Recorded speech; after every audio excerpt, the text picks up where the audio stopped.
Vous n'aimez pas la marque Hublot. Dans cette vidéo, je vous explique pourquoi la plupart des amateurs de montres n'aiment pas la marque Hublot, et en plus, je vais analyser les résultats d'un tout petit sondage tout à fait innocent que je vous ai fait passer l'autre jour. Il y a aussi une montre Huawei qui a gagné, donc soyez un peu attentifs dans la vidéo. Et en plus, cette vidéo est sponsorisée par Chronex, qui est un site marchand en ligne qui vous permettra de trouver votre future montre, et je mets un lien en description, et je vous en parle un peu plus tard dans la vidéo. Dans la vidéo précédente, vous avez peut-être compris que moi, personnellement, en tant que Joao, je ne vous conseille pas la marque Hublot. Et même si je savais depuis très longtemps que le reste de la communauté était plus ou moins du même avis que moi, je vous ai quand même fait passer un petit test, car j'ai sélectionné des marques de montres plus ou moins au même niveau de prix que Hublot, donc aux alentours de 10 000 €, même si ça varie, et j'ai sorti les résultats. Et devinez quoi? Hublot, évidemment, est en dernière position. Je vais commencer par rapidement passer en revue la liste, et puis je vous donnerai mon opinion sur Hublot. Déjà, pour moi, la première grosse surprise de la liste, c'est que vous avez voté massivement pour Omega. Et je suis vraiment très étonné, car j'étais persuadé, moi, de trouver Rolex en première position. Le truc, c'est que je comprends un peu, parce que lors de discussions avec certains d'entre vous, je me suis vite rendu compte qu'il y a un tout petit ras-le-bol au niveau de la marque à la couronne. En gros, vous me dites quand même souvent que c'est toujours les mêmes modèles, les prix s'emballent de façon totalement injustifiée, les listes d'attente qui sont assez pète-couilles, et un certain snobisme chez certains collectionneurs. Bon, je vous avoue que ça tombe bien, car pour moi, Omega mérite vraiment la première place ici, même si moi j'ai voté pour Rolex, je vous avoue. Je suis quand même vraiment heureux de voir le concurrent direct être aussi populaire en ce moment. Et puis, il faut avouer que souvent les montres Omega sont un peu moins chères, et elles sont souvent de meilleure qualité aussi. Puis il y a des modèles tellement iconiques chez Omega, même si chez Rolex il y a évidemment certains modèles comme la Submariner. Cependant, chez Omega, on a par exemple la montre lunaire, qui est la Speedmaster, la montre de James Bond, la Seamaster, ou encore la Railmaster, que personne n'achète, mais qui est super jolie. Mais surtout, ils ont la plus belle montre au monde, l'Omega Ploprof. Je l'aime cette montre-là, c'est quand même la meilleure, franchement. Bon, j'avoue qu'on a pu critiquer Omega par le passé avec peut-être trop d'éditions limitées, mais je sais pas, aujourd'hui j'ai l'impression qu'ils sont vraiment sur la bonne voie. Et regardez-moi par exemple la dernière Omega Snoopy, elle est tellement belle quoi cette montre, je sais pas ce que vous en pensez. Même si moi j'ai voté Rolex avant Omega, je comprends peut-être un petit peu vos décisions, mais n'hésitez pas quand même à m'en dire un peu plus dans la section de commentaires, pourquoi ce choix, pourquoi Omega avant Rolex, et puis surtout, je vous souhaite à tous un très bon débat. Bon les gars, laissez-moi vous dire une chose. Jaeger-LeCoultre a une histoire plus riche et plus importante que la plupart des marques horlogères sur cette planète. Alors déjà, ils ont produit plus de 1200 calibres, ils ont déposé plus de 400 brevets, ils ont créé des centaines d'inventions et ont une histoire qui démarre vraiment tôt. Par exemple, dès 1844, Jaeger invente quand même l'instrument de mesure le plus précis au monde. Rien que ça. Aujourd'hui, Jaeger est même connu sous le nom de horloger des horlogers, donc les watchmakers of watchmakers, car, tout simplement, ils ont fourni des mouvements aux plus grandes marques horlogères, comme par exemple Patek Philippe ou Audemars Piguet. Je sais pas si vous connaissez. Et si vous voulez vraiment des exemples de leur importance dans le milieu horloger, je peux vous dire par exemple qu'il n'y aurait juste pas de Cartier-Tank sans Jaeger-LeCoultre, ou encore que le mouvement dans l'une des plus célèbres montres de toute sa génération, l'incontournable Royal Oak de chez Audemars Piguet, elle possède un mouvement Jaeger-LeCoultre.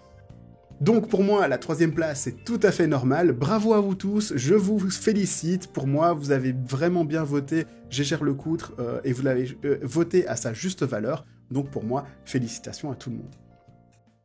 YouTube me dit que beaucoup d'entre vous ne sont toujours pas abonnés à la chaîne, mais moi, je vous avoue que je suis certain que vous l'êtes, mais juste au cas où, allez vérifier et abonnez-vous s'il vous plaît. Alors, pour ce qui est du reste de la liste, je vais pas passer en revue toutes les marques horlogères dans la liste, mais j'ai quand même quelques commentaires à faire sur certaines et sur l'ordre. Déjà, je vous avoue que je suis très étonné de voir Grand Seiko aussi bien placé dans la liste, car il faut être honnête, même si cette manufacture a un héritage vraiment fantastique, il faut l'avouer qu'il y a encore quelques années, en Europe je dirais, chez nous, alors personne ne les connaissait. Alors qu'aujourd'hui, c'est l'une des marques d'horlogerie de luxe qui a la plus grosse croissance et qui ne semble juste pas vouloir s'arrêter. Alors aussi un petit mot sur Breitling avant de passer à la marque Hublot. Alors déjà Breitling est une marque qui a connu une forte popularité et puis une grosse chute de popularité. Ce qui trompe pas en fait, c'est tout simplement le prix de certaines Breitling en deuxième main, car en vrai, malheureusement, ces montres perdent quand même beaucoup de valeur une fois qu'elles sont sorties de boutique. Alors, il faut savoir que récemment, George Kern, qui est le tout nouveau patron de Breitling, semble vouloir un petit peu éloigner la marque de l'héritage pur et dur de l'aviation. Il essaye de transformer la marque pour qu'elle soit peut-être un petit peu plus cool, pour qu'elle soit un petit peu plus posée, type un peu surfeur. Je sais pas si vous avez déjà vu une boutique Breitling dernièrement, c'est assez impressionnant. Et puis, excuse-moi Georges, si c'est pas du tout ça, si j'ai tout compris de travers. Et donc, ce changement de position, il plaît pas forcément aux anciens amateurs de Breitling. D'ailleurs, j'ai eu un débat là-dessus exactement avec Moonwatch.fr, qui lui adore les Breitling depuis très très très longtemps, il en a plusieurs. Et il a sorti d'ailleurs une toute dernière vidéo sur le top Breitling préféré qui vient de sortir, je vous la mets ici, je pense. Moi j'aime bien tout à fait le nouveau style des Breitling, et vu sa place dans la liste, je pense que c'est la bonne décision, parce que vous le pensez aussi, Breitling est assez haut dans la liste. Juste avant de passer à Hublot, j'organise le petit concours sur Instagram pour gagner cette montre ici. C'est une montre solaire, écologique, en plus de française. Donc pour tous ceux qui sont intéressés, vous avez juste à vous rendre sur Instagram et commenter le petit post là-bas. Je souhaite à tout le monde bonne chance. Dans la vidéo précédente, j'ai dit que pour moi, Hublot, c'était une fausse bonne idée. Et je déconseillais la marque, en tout cas pour les débutants. Cependant, est-ce que déconseiller veut vraiment dire que la marque est nulle, que ce sont de mauvaises montres? Évidemment que non, même si j'aime vraiment casser du sucre sur Hublot. Et vous savez quoi? Franchement, il y a même des raisons de aimer Hublot. Et donc c'est pour ça que je vais vous faire un top raison pourquoi certains d'entre vous aiment détester la marque, et puis pour quelles sont les bonnes raisons, je pense, d'aimer la marque. Alors, la première chose que vous allez entendre, c'est que pour ce prix-là, on peut avoir tellement mieux. Et moi aussi, je le pense sincèrement, je pense que vous pouvez avoir beaucoup mieux pour le prix d'une Hublot. Car pour moi, les mouvements Sellita ou ETA dans des montres à plus de 10 000 €, c'est non.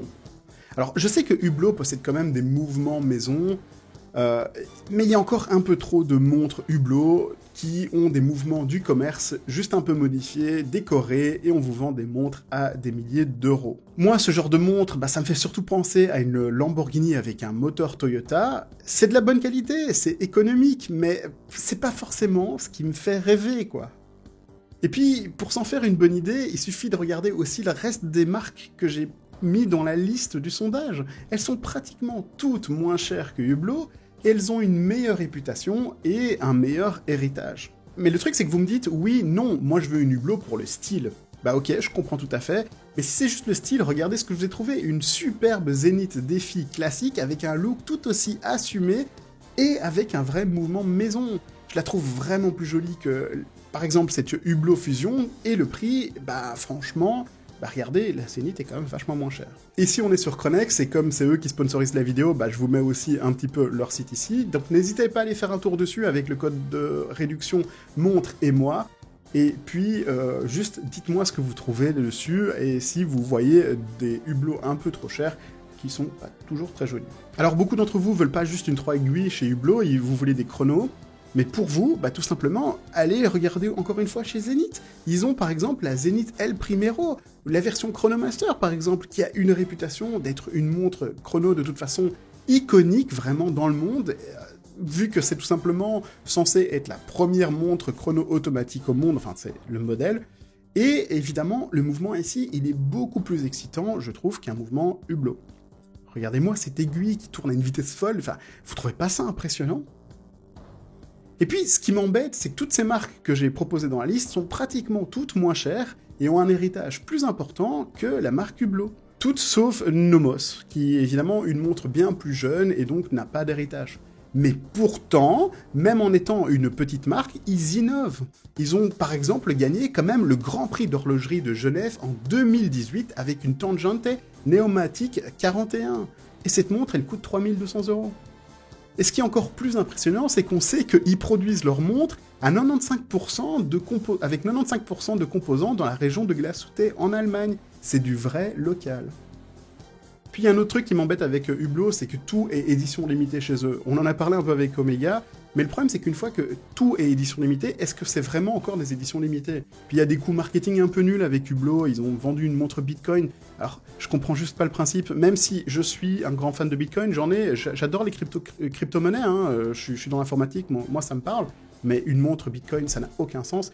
Et puis, il y a une obstination avec les footballeurs. Moi, je pense que ça peut être une bonne chose, mais c'est aussi ce qui donne une mauvaise image à la marque. Parce que tous ces footballeurs qui portent des montres Hublot, c'est bien, ça fait une grande part de la population qui aime bien Hublot, mais ça ridiculise un petit peu la marque, et t'as une autre grosse part de la population qui est même plus importante, qui finalement voit ça peut-être d'un mauvais œil.